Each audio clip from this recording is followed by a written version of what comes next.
સુરત પ્રગતિ વિદ્યાલયમાં ફ્રી સર્વરોગ નિદાન કેમ્પનું આયોજન કરવામાં આવ્યું હતું, જેમાં શાળામાં અભ્યાસ કરતા બાળકોને શારીરિક અને આજુબાજુમાં રહેતા બાળકોનું પણ શારીરિક ચેકઅપ કરવામાં આવ્યું હતું।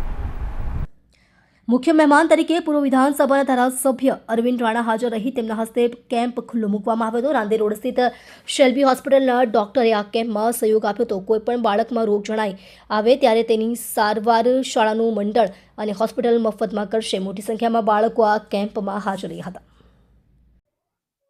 ઇન્દુભાઈ દાલવાલા, પ્રમુખ પ્રગતિ યુવક મંડળ, પ્રગતિ વિદ્યાલયના માધ્યમથી આજે મેડિકલ ચેકઅપ કેમ્પનું આયોજન કરવામાં આવ્યું છે।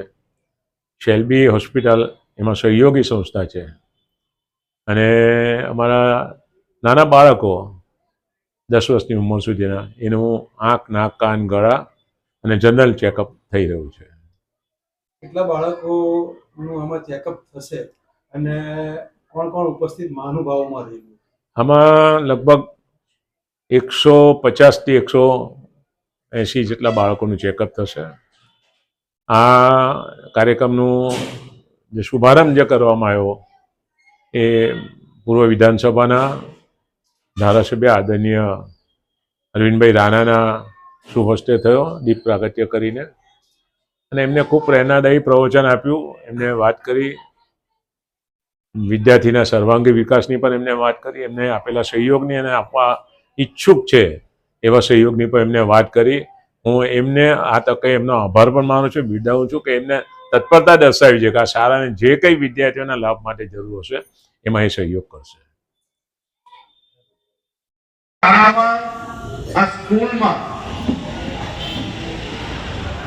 વિદ્યાર્થીઓની સાથે સાથે વાલીઓને પણ આટલો વિશ્વાસ છે અને આ વિશ્વાસનું પ્રતિબિંબ છે, એટલા માટે આ સંસ્થાનો ખૂબ ખૂબ આભાર માનું છું।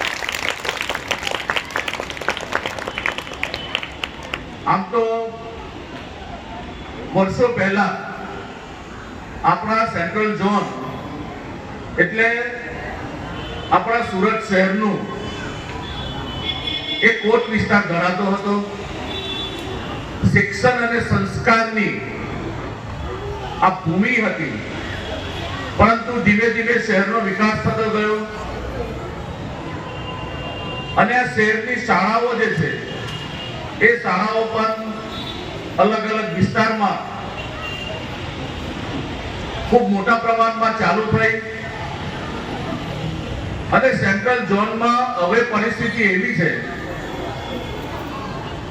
કે આ પ્રગતિ વિદ્યાલય સિવાય બાળકો માટે,